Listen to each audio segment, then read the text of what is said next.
The process now is that I've been supplied with a number of questions that I will put to the panel, who will come up here in a moment. We will then get a discussion going that way. And I can observe that questions from those who are attending from the floor will be accepted in the afternoon session. I think that's the way the programs go. So let's get started. Panel, you're coming up here as I understand it, and you're all going to introduce yourselves for the couple of minutes and so forth and so on. I'll step over here. Thank you.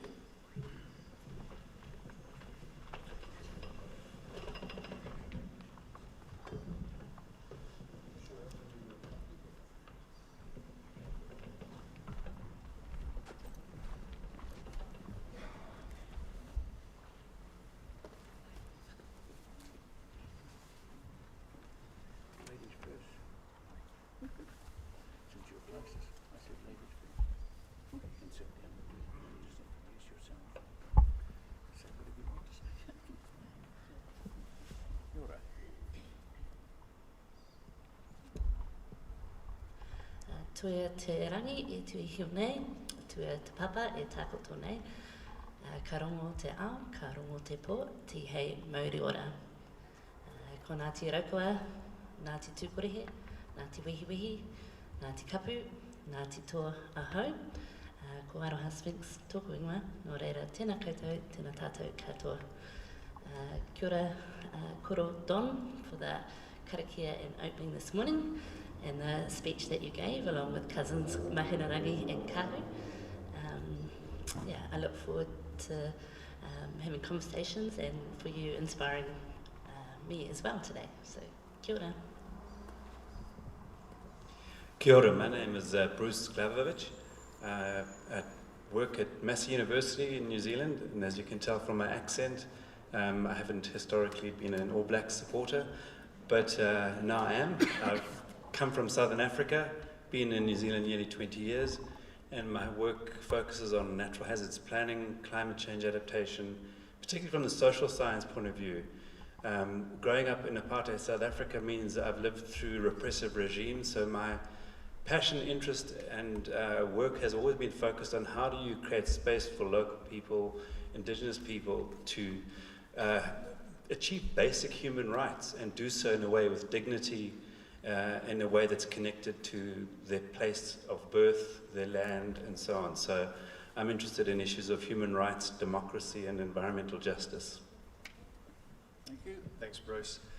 Kia ora, everybody. My name is John Lucas from the Insurance Council in Wellington. We represent pretty much all the property and casualty insurers in New Zealand. And look, my particular role, I've got a number of roles in fact, but one of my roles is sustainability, and it's also in the commercial property area, how you build and where you build. And one of my other roles is around disaster response. And already this year I was down in Southland for 3 days following the floods down there. And I can talk about a lot of events I've seen over my 23 years with the Insurance Council, because I've been to most of them, and I'm really pleased to see the community getting together here on the Kapiti coast, here in Ōtaki, to actually consider what the risks are, how we're going to manage them going forward about a big flood event. So many times we've been involved in the discussion after the bigger flood event has happened. And you people are actually thinking about it before it happens, and I think this is very, very important. Thank you. Excellent. Well, let's move on to the first question, which I'm going to direct to the professor. He's in the middle, so go. And the question is, how do you suggest we develop the wider community understanding of the impacts of climate change on coastal communities? All yours. A really nice, easy, simple question. That's what I thought. Trying to be kind. There have been some really profound and important statements made by the speakers already this morning that I think shed light on some of the ways in which we can build that understanding. And I think It's a privilege to sit here and hear these insights and perspectives from many years of experience in trying to engage with these issues. I'd like to offer a couple of observations and perhaps some provocations. The first point I want to make is that the science is settled. It is very clear the climate is changing. So the issue is really how we take action. And interestingly, there's been a strong focus on talk, as if talk is insufficient and that we need to, in a sense, stop talking and take action. Paradoxically, to take action, we need more talk, because we need to build a shared understanding, as is evident from the intervention from the floor. Until we can begin to hear each other, it's very difficult to take action, but we ultimately need to do so as individuals and as collectives. These are difficult choices. So creating space for these conversations is a starting point. And we've heard from a number of the speakers early on, it is these kind of places that we can begin to have these difficult conversations. And it may need mediation, it may need an intervener, a facilitator of these conversations, because it's very difficult to have conversations if you're going to be interrupted, if you're going to be downtrodden. So we need to create space where people can be heard to then take action, and to be respectful in doing so without being obstinate and difficult. But if you want to think the earth is flat, go ahead and have that belief. There's enough science to show the earth is not flat and the climate is changing. Thank you, Bruce. Other two panelists want to add anything to that?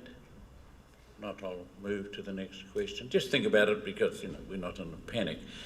I'm going to come to you, Aroha, now. Are there any successful examples or criteria that you can think of in forming governance structures with iwi, community and local government on coastal adaptation projects? Any examples you can think of that might help us?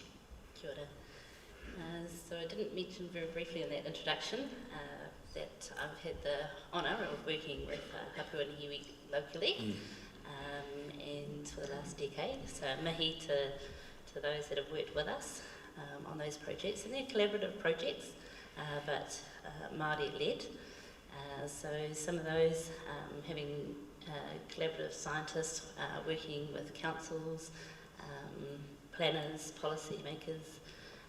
We've taken a Māori approach, me and my cousins, so that is to go out and go to the Mirage, go to the trusts, go to the kaumātuas, the elders, the kaitiaki, those that are passionate about protecting the environment and looking after it, and then engaging with them, and then having researchers, experts from local knowledge, because our people have ancestral knowledge handed down from generations around the local issues and environmental, knowledge from decades to centuries. So working with scientists to help come up with adaptation strategies.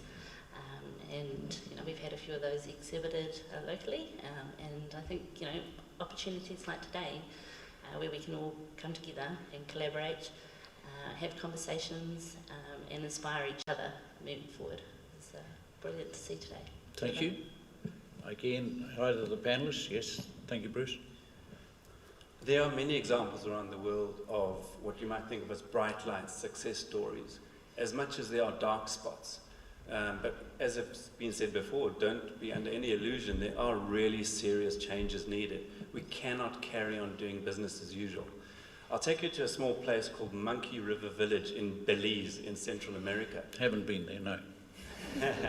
Where a local indigenous people were struggling with the issue of coastal erosion, and they were struggling to get serious attention from government to help them deal with this problem. And it took local collective action by bringing in local journalists, scientists, advocates and supporters to get political attention.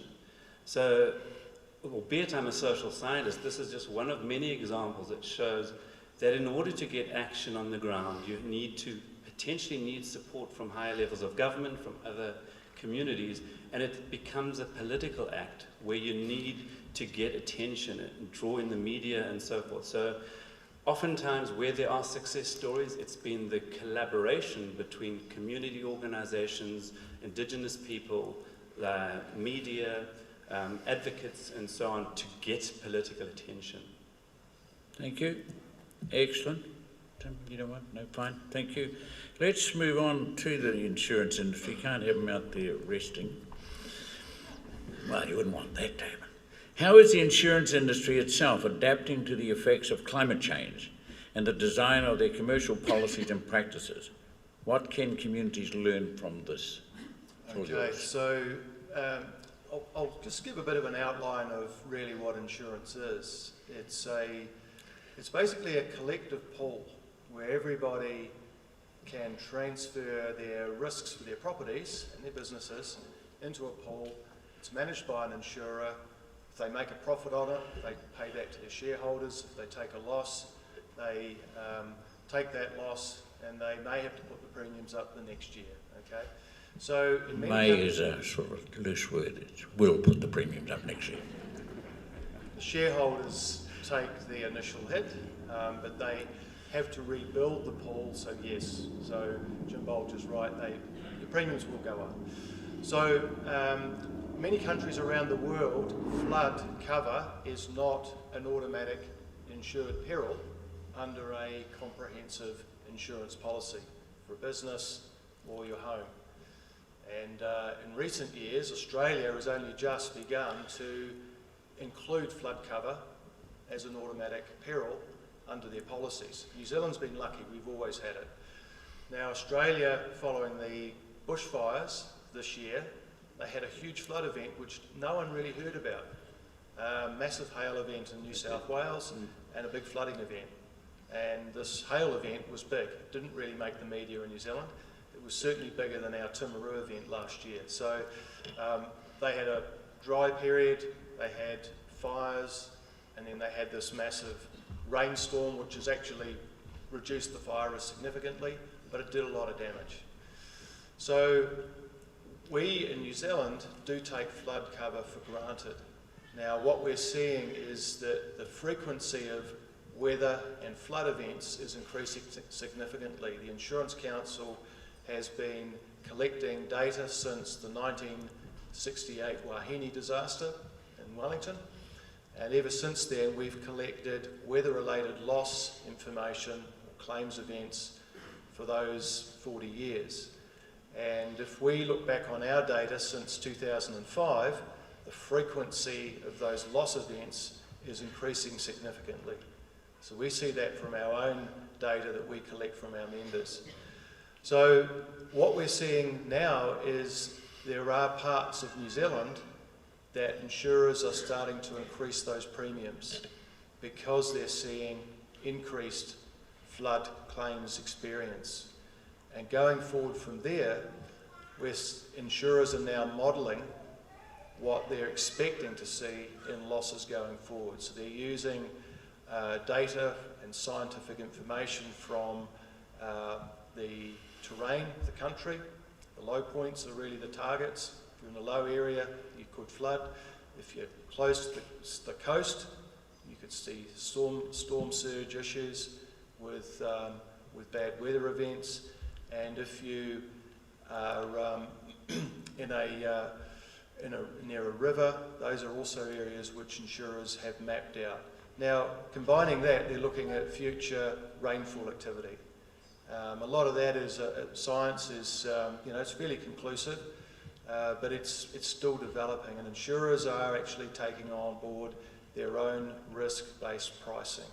So if you're in an area that hasn't flooded in the past, but the insurer believes that it actually is vulnerable, everyone in the community can see it's a flat area, you've got a large catchment behind you, you're on the coast, we're seeing the weather patterns changing, you could also be experiencing insurance premium increases going forward.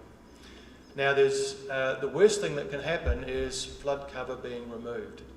And that, I don't think that's happened too much in New Zealand at the moment. There are some areas that have been warned that if they've developed further these high risk areas, they may not get flood cover in the future. But certainly other countries around the world can't get flood cover in certain areas. So we need to preserve where we sit at the moment. And one of the big issues I think we need to think about is any development going forward here on the Kapiti coast needs to be considered well. It's expanding. This area is growing economically. We've got a new transport, we've got a new highway coming through, linking Wellington and the northern areas of New Zealand to the Kapiti coast. Let's not make the mistake of investing in the wrong areas, because the insurers are not going to be able to support making losses. It's a pool of money managing for everybody in the community. Those that have got higher risks, why should they be supported by those that have got the lower risk? So we need to make those decisions now. There's probably, I don't know what we can do about the legacy situations where we've got properties in harm's way, but certainly going forward we need to make those decisions. And one of the things that I can see from the insurance industry perspective is we need local government here to actually publish flood maps. There will be some pain for people now, but going forward those are very, very important decisions. The insurers don't get to comment on risk issues until those risks have been developed. So we don't know where the land is going to be developed. We don't know where the banks are going to finance those risks going forward. And then the insurers get to see them and they say, well, sorry, this is not an appetite that we want to take on board. And then you've got those problems. So we need to think about where we build in the future. Tim, does any council ever ask the Insurance Council where they should or shouldn't? No, no, they don't. In fact, the councils usually have that information. And I think there are some conflicts at times for development. I know developers have put a lot of pressure on councils in the past through the Environment Court to try and push developments through. We've been made aware of them, a number of them, and you know, the banks have already lent the money before we get asked to go on cover. So those are some of the conflicts we see out there at the moment. I'm going to give this to Mayor Guru for a moment to see whether or not he wishes to respond on that comment. This is what you call interactive with knowledge. Don't have an option, Jim Bolger putting the mayor on the spot. I think that's the critical question, because one of the things that happens is when your property rights, like say the coastal hazard lines are put on your property, they question the science that led to that. So unless your science is right, because we can only put those hazard lines, if you like, flood lines, coastal hazard lines, if the science is right. But if the science is not, like Bruce, you said the science is settled, but in the coastal hazard problem that we had, they brought their own experts and said we were wrong. So councils are caught in this. But I pick a point, John, where you said, there's a hazard, we need to put that into the limb box. We have to do that. But this is a really contentious area for us. Thanks, Guru. I know I just dropped that on you, but it seemed to me to be something that would interest the audience, because your properties, as far as that goes, and there's clearly work that needs to be done and developed further. So thank you for that, Mayor Guru. I'm going to now pose the question: what key factors are required for community-led projects to ensure broad acceptance, and that's what we've been talking about, broad acceptance of the outcomes by all stakeholders, including iwi, community and local government? Aroha. I should have walked you. In one word, engagement.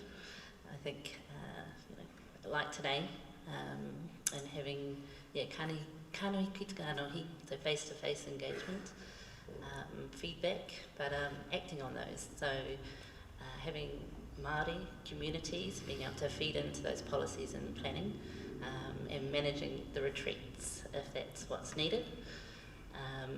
We mentioned the science. The science is predicting that we'll have increased rainfall, higher sea levels, things like that. But again, it can't be completely certain exactly where that's going to go or how far that's going to go. But we know that climate change is happening. It's a matter of when, not if. And again, Mātauranga Māori, points to that. So from my grandmother, she would show us where the wetlands were going to come back again. It wasn't an if, it was when. when it happens, this is where you retreat, this is where you put your houses. We had moving papakainga settlements for that reason. So yeah, I think it's just creating the awareness, which we're doing today, and having that feedback, dialogue, and hoping that everybody gets on board. It is a global crisis, and that we have a planet and it's beautiful. Let's try to save it. Let's work together. All our different expertise come together and help those solutions going forward. Bruce, you want to add a couple of points there? Yeah, when I say the science is settled, I'm being very specific. The climate is changing. The scientific evidence is absolutely certain on that. Whether the sea level is going to rise by 10 centimeters more or less in a particular place 100 years from now is extremely difficult to predict. But we know that it's variable across the world depending on different circumstances. We can make decisions, but we're needing to make decisions in the face of uncertainty about some of these long-range, locally specific impacts. So the notion of unsettled science is often used as a way to prevent making decisions in the short term. And it's peddled by merchants of doubt who profit from perpetuating the myth that the science is uncertain and we need to do more science. In the science society contract, scientists have a role to provide information, and we need to take action through the dialogue that's developed in society. But as communities, we are needing to have these difficult conversations in the face of long-term uncertainty. But if we take into account, as reference was made earlier, insights from indigenous people like in the Northeast, Native American people who used to make decisions based on the implications for the 7th generation. If we start taking that logic into account, drawing on our local indigenous knowledge and perspective, we can make decisions well into the future now. And that is really what is critical and different from the history of making short-term, quarterly-based, corporate-orientated decisions. As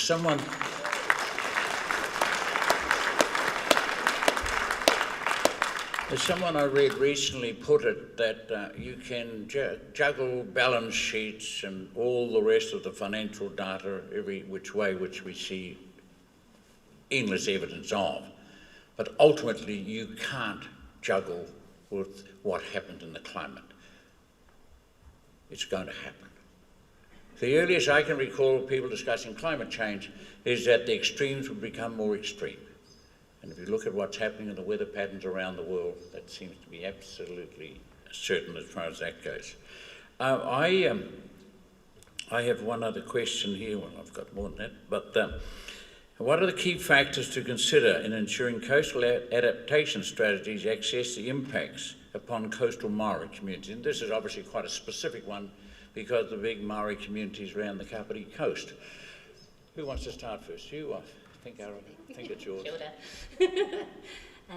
Yeah, I'd like to see more Māori in kaitiaki paid positions, helping with the councils making decisions, working with our people. I think kaupapa Māori researchers, in that space, helping hapu and iwi, because they're very passionate about environmental changes and transforming active on the ground and in our waterscapes projects.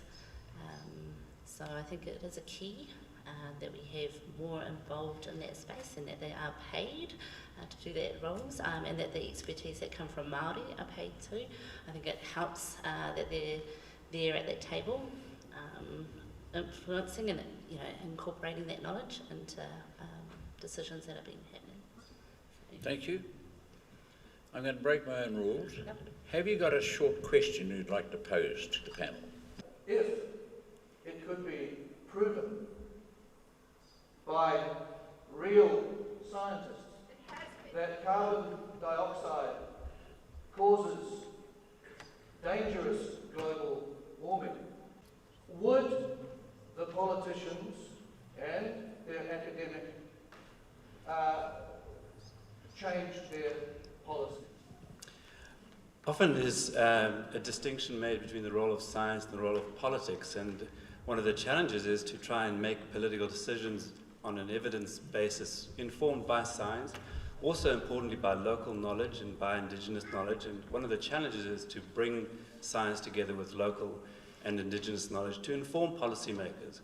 The Ipcc, which I'm sure all of you know what that stands for, is a body set up by governments to inform policymakers on the status of science with respect to the physical state of the atmosphere and the climate, as well as the vulnerability and the impacts and the risks arising from a changing climate, and then the actions that can be taken. Scientists gather, hundreds of scientists work under intense international peer review to establish the state of science in each of those areas. And over the last 30 to 40 years, it's unequivocal and certain that the climate is changing. There is your answer. I now want to thank the panel. Oh, you want to say something? Sorry. I didn't look around. My on the apologies. carbon issue. So WWF has a number of global scientists. So we do have information around the carbon emissions and some of those graphs, which I can ensure I can get your details and share it with you. I just wanted to mention as well, because I kind of kept the science quite separate to the Mātauranga Māori, but Indigenous have a science as well. So yeah, incorporating that moving forward for Aotearoa, I think it's going to be important. Kia ora. Kia ora, kia ora. Thank you. Thank you.